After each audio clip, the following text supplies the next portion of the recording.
¿Cuál es el trasfondo del libro? El libro de Mateo es uno de los 4 evangelios que están incluidos en la Biblia. Aquí se van a encontrar registros narrativos de las buenas nuevas. ¿A qué nos referimos con evangelios como narrativos? Bueno, es que ellos van a registrar o reportar la misma historia verdadera de todo lo que sucedió en la vida de Jesucristo. El Evangelio de Mateo es muy adecuado para iniciar el Nuevo Testamento, porque es la introducción a Cristo como el Hijo del Dios viviente. En el libro de Mateo no vamos a encontrar como tal, lo hemos visto en los libros anteriores, que el libro fue escrito por Mateo, no se va a encontrar como tal.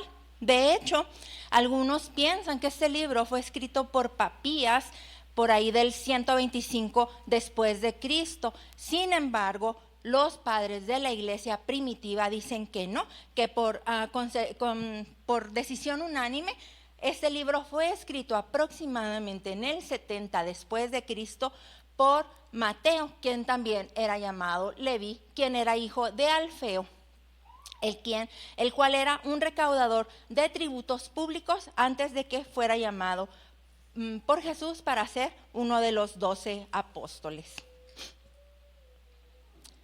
El libro, cada evangelio, el libro de Marcos, el libro de Lucas, fue escrito para un público, para una sección de oyentes especiales. Por ejemplo, el libro de Marcos fue escrito para los romanos, el libro de Lucas fue escrito para Teófilo y los gentiles, y el libro de Mateo está escrito para los creyentes judíos. ¿Y en qué nos basamos para decir esto? Bueno, nos basamos para decir esto primero en la revelación, las promesas y las profecías del Antiguo Testamento para demostrar que Jesús era el Mesías, el ungido, el Salvador, que los judíos habían estado esperando durante mucho tiempo. Otra cosa es que traza la genealogía de Jesús a partir de Abraham. Recuerde que para los judíos Abraham es su padre, es el padre de los judíos, así se le conoce. Otra es de que declara reiteradamente que Jesús es el hijo de David, ese rey piadoso del cual iba a descender el Mesías. Otra cosa que nos dice que el libro está escrito para judíos, pues es su terminología.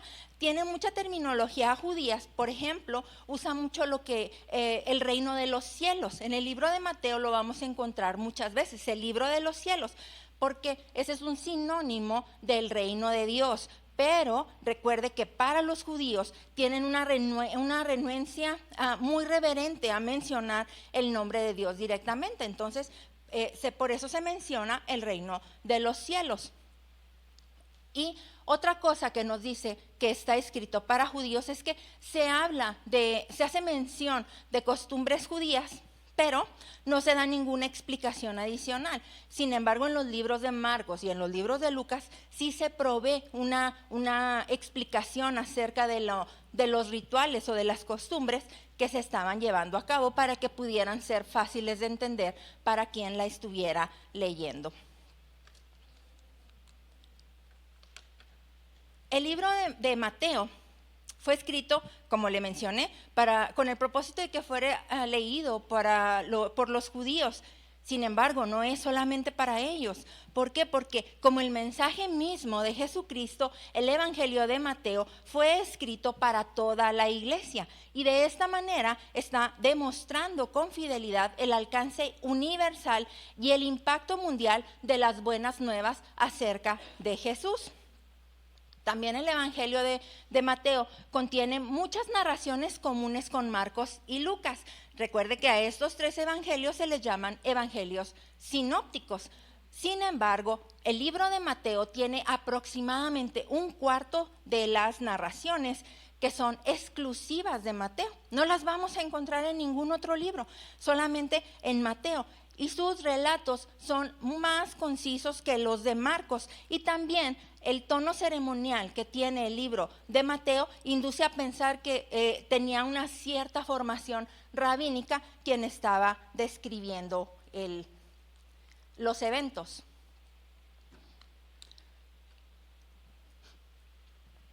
Como le mencioné hace ratito, no podemos saber exactamente la fecha de la escrituración del libro de Mateo. Sin embargo, se puede pensar que se escribió un poco antes del 70 después de Cristo, mientras de que Mateo estaba en Palestina o quizás en Antioquía de Siria.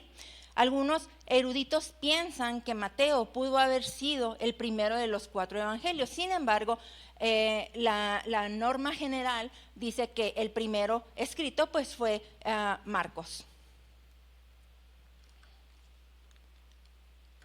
¿Cuál es el propósito del libro? El propósito del libro tiene 3 fines. El primero, proporcionar a sus lectores el registro de un testigo ocular de la vida de Jesús. Es decir, una historia que está relatada por alguien que vivió durante los eventos que se están narrando, durante los eventos acontecidos. Número 2, asegurar a los creyentes que Jesucristo es el Hijo de Dios y ese Mesías tan esperado por los profetas del cual habíamos estado viendo en el Antiguo Testamento durante muchísimo tiempo. Y tercero, demostrar que el reino de Dios, su poder, su autoridad, su propósito, su estilo de vida, no nada más aquí en la tierra, sino en la eternidad, está manifestada completamente a través de Jesucristo en una manera sin precedentes para la humanidad.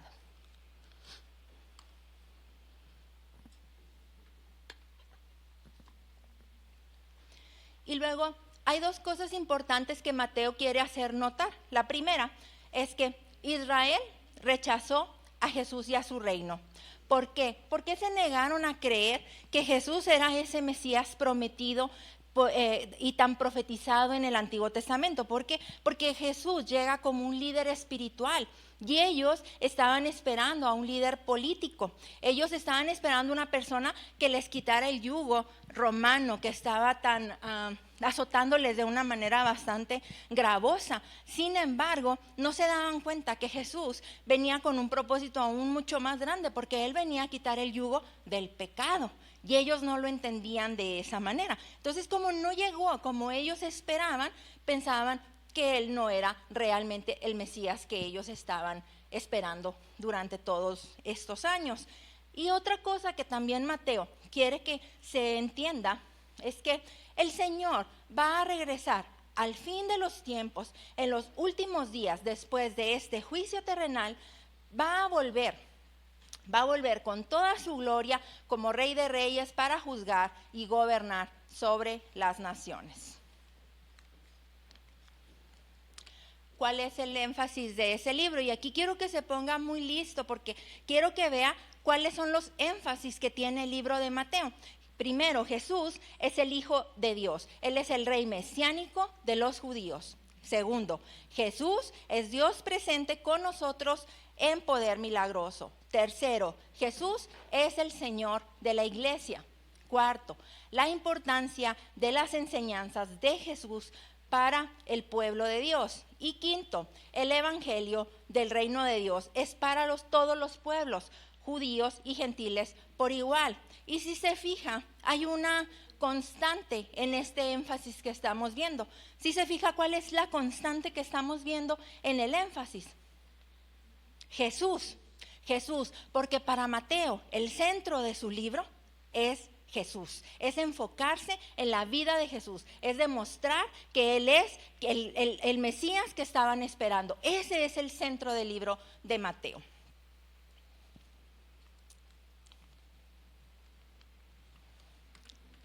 ¿Qué características tiene este libro? Bueno, el libro de Mateo, la primera, como lo habíamos mencionado, este libro está escrito para los judíos. Entonces, es el más judaico de todos los evangelios. Número 2, este libro tiene el arreglo más sistemático y más ordenado de las enseñanzas de Jesús y de su ministerio. Aquí en el libro de Mateo vamos a encontrar todas las obras, todos los milagros que hizo el Señor de sanidad y de liberación espiritual para dar alivio, rescate, libertad y salvación a los oprimidos. Y debido a la manera en la que este libro fue escrito, desde el siglo segundo, la iglesia se ha apoyado en el libro de Mateo para introducir a los nuevos convertidos. Este libro sirve como introducción, como instrucción para los recién convertidos, para que les sea fácil de digerir la manera en la que Jesús obró o la manera en la que Jesús cómo vivió. Con la característica número 3, que ninguno de los otros libros tiene. Este libro tiene 5 discursos principales de Jesús. ¿Cuál es el primero? El Sermón del Monte, el apostolado cristiano, el reino de los cielos, la vida de la comunidad cristiana y el final de los tiempos.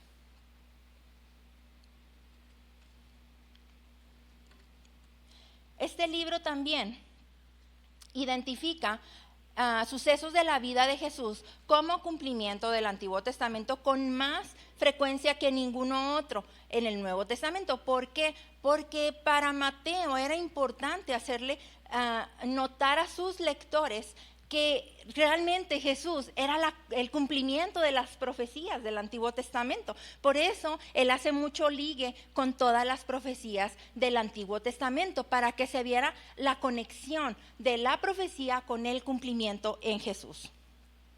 Mateo también menciona el reino de los cielos, que como hace ratito le comenté, es el reino de Dios, 2 veces más que cualquier otro evangelio.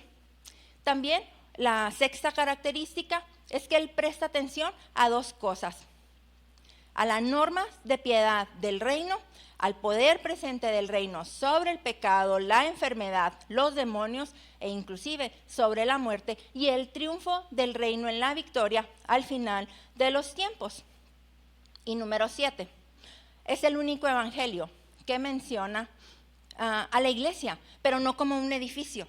Menciona a la iglesia como a todos aquellos creyentes que siguen a Cristo en verdad y como una entidad futura que le pertenece a Jesucristo.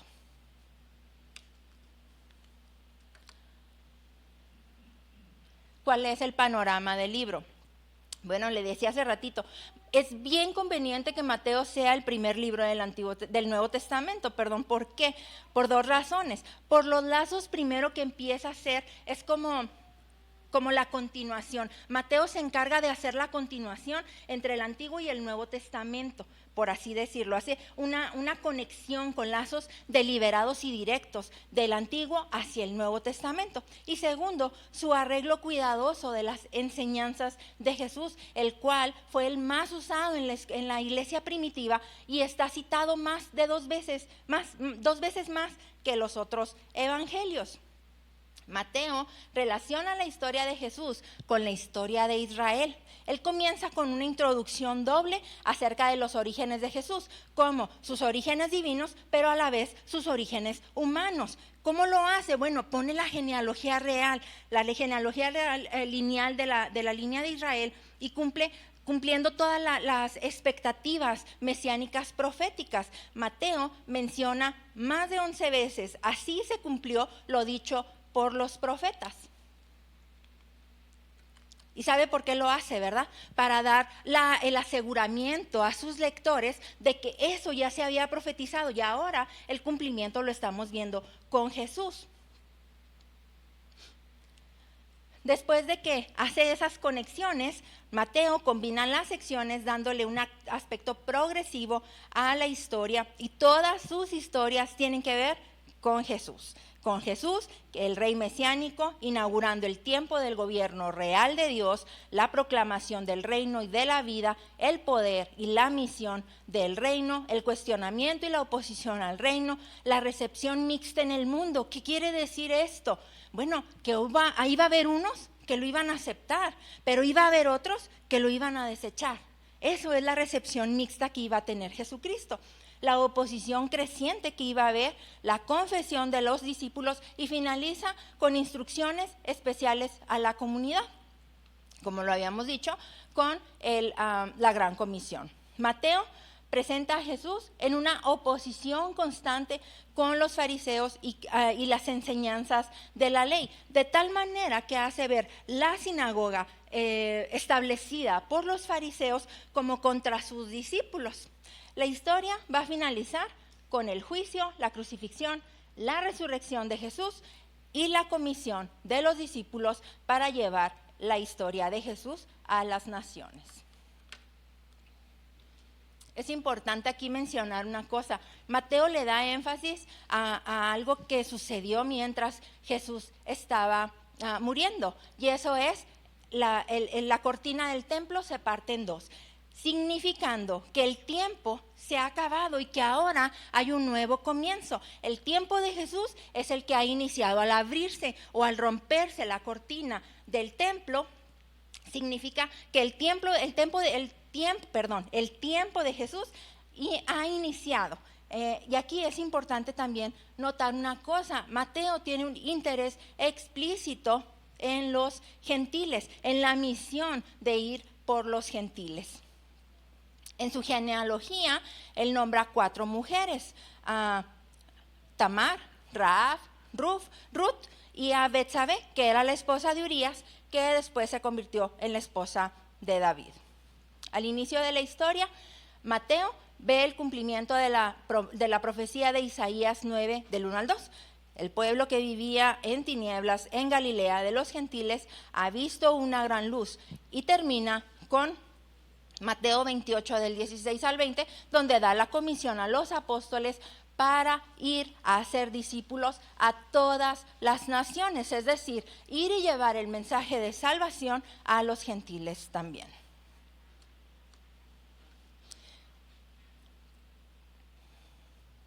Se sugiere que el libro del Evangelio de Mateo, fue escrito en un tiempo cuando la iglesia y la sinagoga estaban como separadas y en una continua competencia o en un conflicto para saber quién era realmente la verdadera sucesión de las promesas dadas en el Antiguo Testamento. Así que Mateo contesta todas las respuestas hacia la sinagoga y hacia la iglesia con el relato de la historia de Jesús, diciendo: en Jesús cumple toda clase de esperanza y en Jesús se cumple la expectación mesiánica de judía desde su nacimiento, donde es honrado por figuras orientales.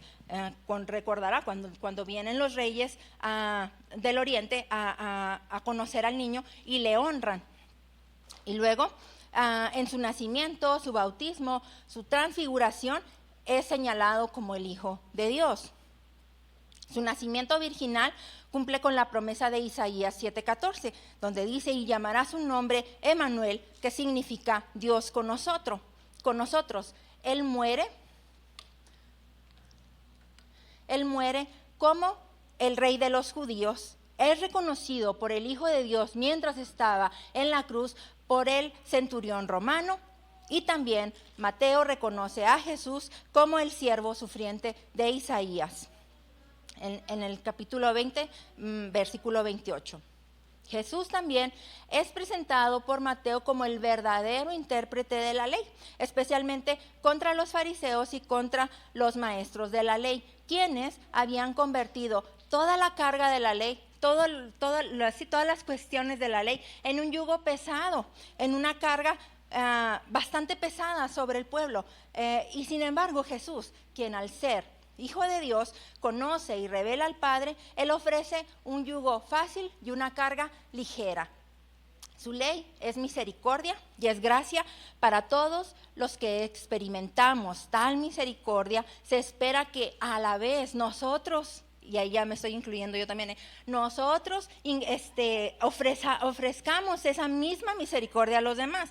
Porque recuerde que Jesús no vino a abrogar la ley ni los profetas, vino a cumplirla y a traer la nueva justicia del reino de Dios, que va mucho más allá de las enseñanzas solamente fariseicas, sino viene a enseñarnos cómo vivir dentro del reino del Señor. Mateo también muestra mucho interés por algunos aspectos de la comunidad de creyentes, donde se se profetiza mucho de Jesús, pero no se vive obedientemente. Entonces, en el Evangelio, Mateo hace una especie de de instrucción, donde dice que los discípulos deben de ser aprendices, pero que modelen con su vida el reino del Señor.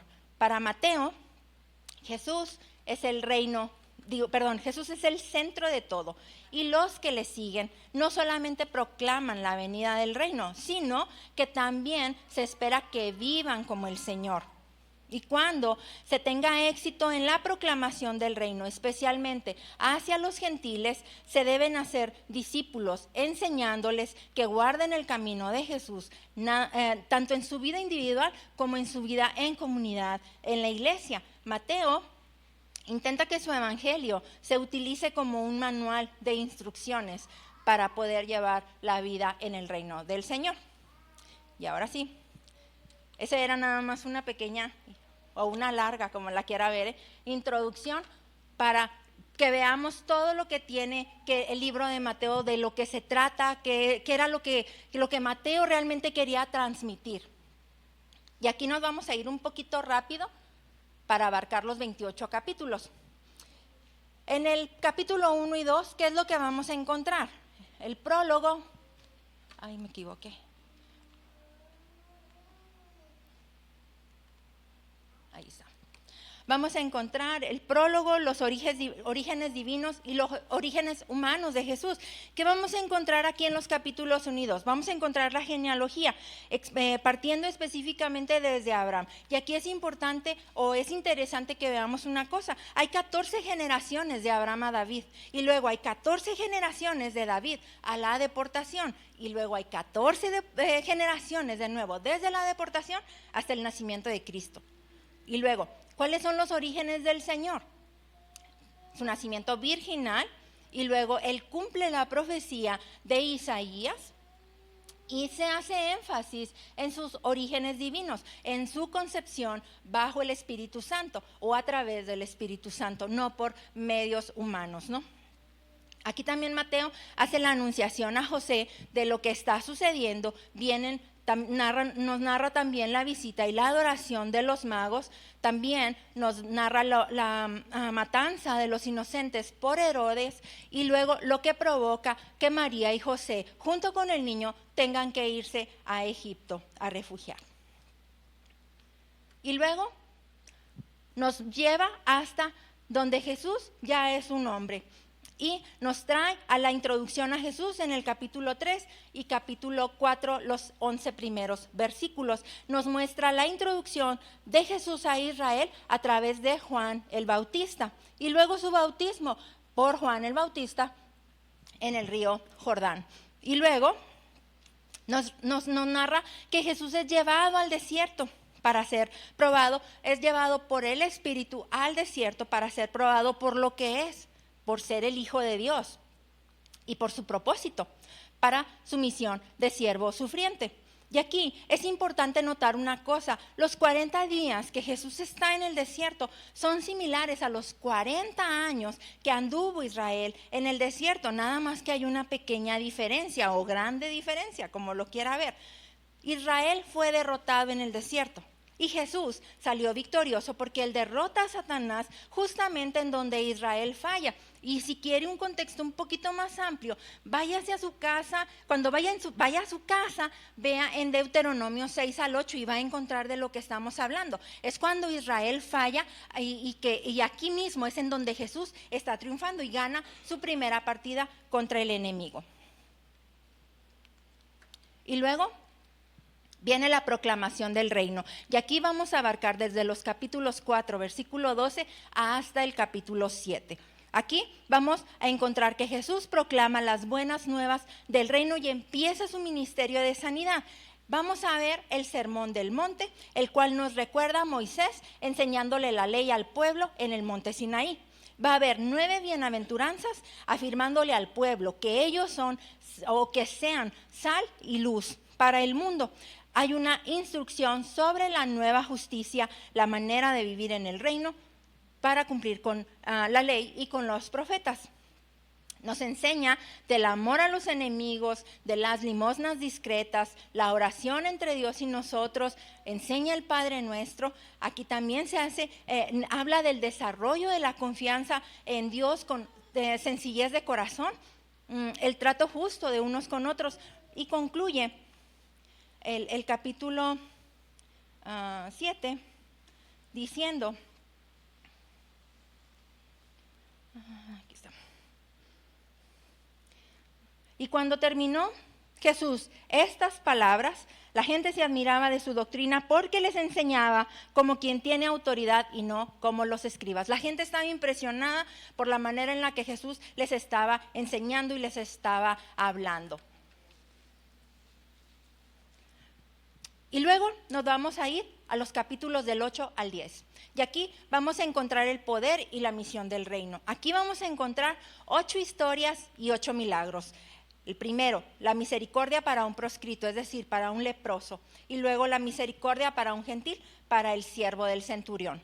Vamos a encontrar la sanidad de la suegra de Pedro, el triunfo sobre el mar furioso, la liberación de los 2 endemoniados gadarenos, lo que le daría su segunda victoria contra Satanás, la sanidad al paralítico, la resurrección de la hija de Jairo y la sanidad de la mujer que tocó el manto del Señor y la sanidad de 2 ciegos y un mudo. Después de eso nos da 3 narraciones acerca del costo del discipulado y empieza la oposición. Aquí empieza la oposición fariseica y el Señor habla de Oseas 6:6, donde dice, misericordia quiero y no sacrificio. Después de esto viene el llamamiento de Mateo y la elección de los 12 y el envío de los 12 a la mies del Señor, dándoles también la misión de la iglesia en el mundo y advirtiéndoles de la áspera recepción venidera que iban a enfrentar. Después de ahí nos vamos al capítulo 11 y nos vamos a ir del 11 hasta el 13, versículo 52. Aquí pues ya los apóstoles empiezan a tener la recepción áspera, experimentada. Ya también Jesús ya la había experimentado cuando empieza la generación pues les dicen esta generación, los de la generación a interrogarlo. Y aquí hay una reafirmación del juicio de Jesús sobre la falta del arrepentimiento de Israel. Y hay una invitación a la vez al humilde oprimido por la carga del fariseísmo. Aquí se cita de nuevo Oseas 6:6, cuando los fariseos acusan a los apóstoles de recoger espigas en el día de reposo.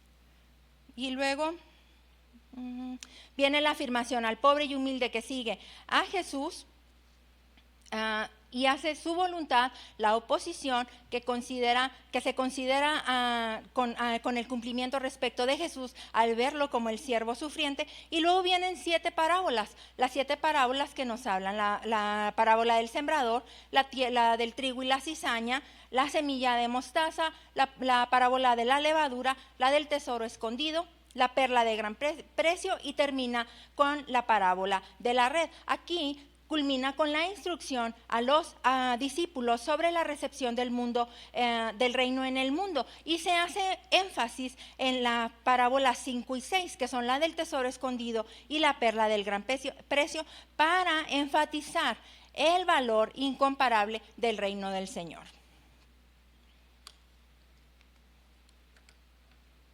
Y luego nos vamos al capítulo del 13:53 al capítulo 18. Y aquí vamos a encontrar la oposición de Jesús a Jesús y la confesión de Jesús. Aquí Jesús llega a Nazaret. Y luego, ¿se acuerda cómo lo recibieron? Con los brazos abiertos. No lo recibieron bien. ¿Por qué? Porque decían, pues ¿qué no es el hijo del carpintero? ¿Que no es el hijo de María? Son sus hermanos Jacobo y Santiago.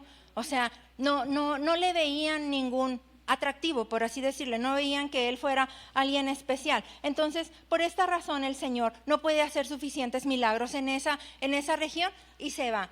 Entonces, se va y aquí se hace unas obras milagrosas cerca de Betsaida y... ¿cuál era el otro? Me olvidó. Betsaida y cerca del mar de Galilea. Y aquí se hace la alimentación de los 5,000 y luego Jesús anda sobre el mar y se da sanidad a los enfermos de Genezaret. Aquí hay una controversia con los fariseos y vamos a encontrar a la fe de la mujer gentil que hace algún tiempo nos predicó nuestra hermana Ruth. La fe de la mujer gentil, mujer cananea o mujer sirofenicia, como le quiera usted decir, así la puede encontrar. Y luego va a venir otro segundo milagro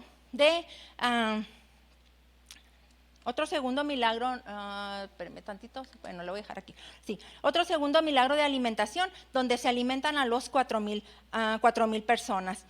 Y luego los fariseos y los saduceos le piden una señal a Jesús para probarle.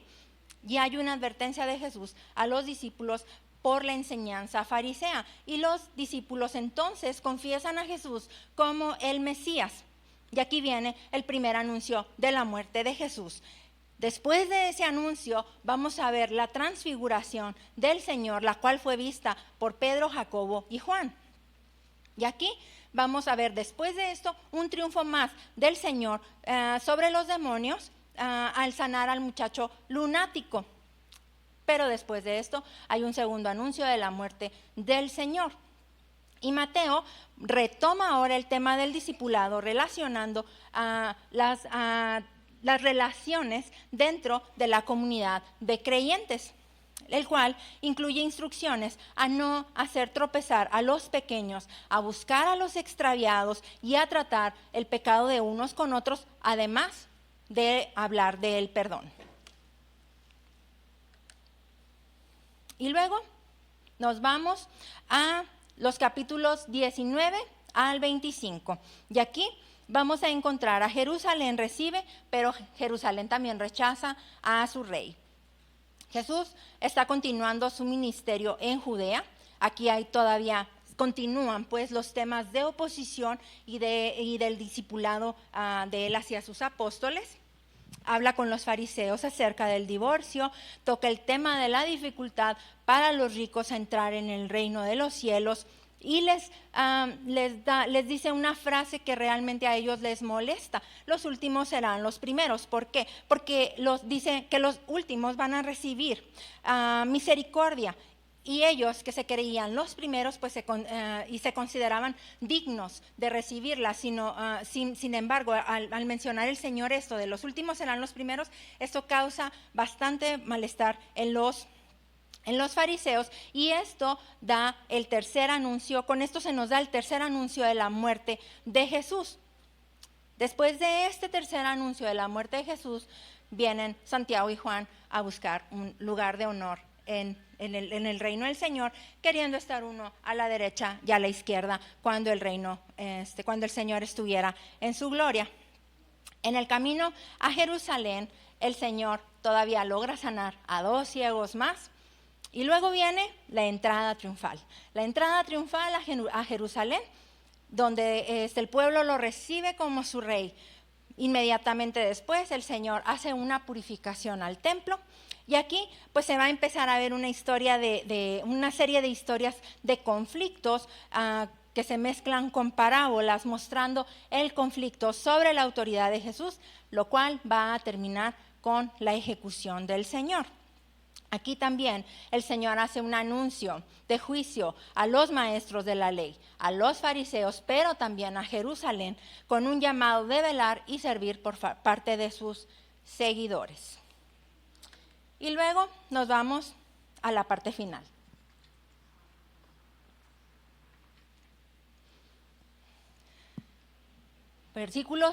Capítulos del 26 al 28. Aquí el rey va a ser sometido a juicio, va a ser crucificado y resucitará.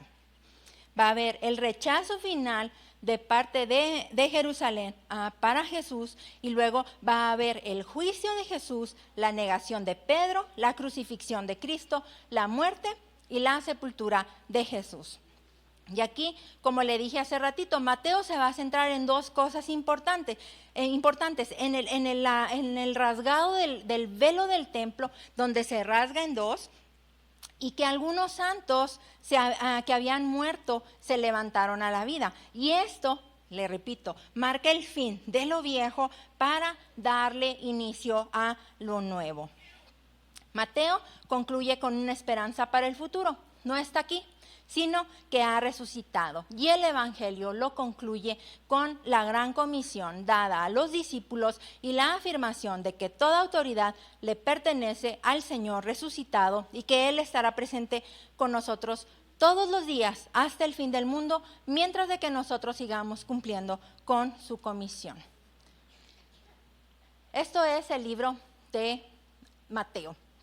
Ahora, ¿qué es lo que aprendimos o qué es lo que concluimos del libro de Mateo? Bueno, el libro de Mateo nos enseña primero que Jesús es el Mesías, es el Salvador prometido y es el Maestro definitivo, porque Él es el heredero legal del trono de Israel y Él está en cumplimiento con las profecías del Antiguo Testamento. También nos enseña vivir los mandamientos de Jesús. Amar a Dios y amar al prójimo, a perdonar y buscar la justicia. ¿Con la promesa de qué? De que vamos a tener vida eterna. Nos enseña también que el reino del Señor es para todos los que creen y viven según su enseñanza. Y algo bien importante que nos muestra también el libro de Mateo. El libro de Mateo nos muestra la gracia de Dios. ¿Por qué? Porque a un despreciado recaudador de impuestos, como lo era Mateo, fue elegido. Él fue elegido de entre todos, fue elegido para ser un seguidor del Señor. Y a la vez también nos llama a ser discípulos que no solamente enseñen, sino que vivan el mensaje del Señor de manera diaria. Y pues eso es lo que tengo preparado para el libro de Mateo, hermano.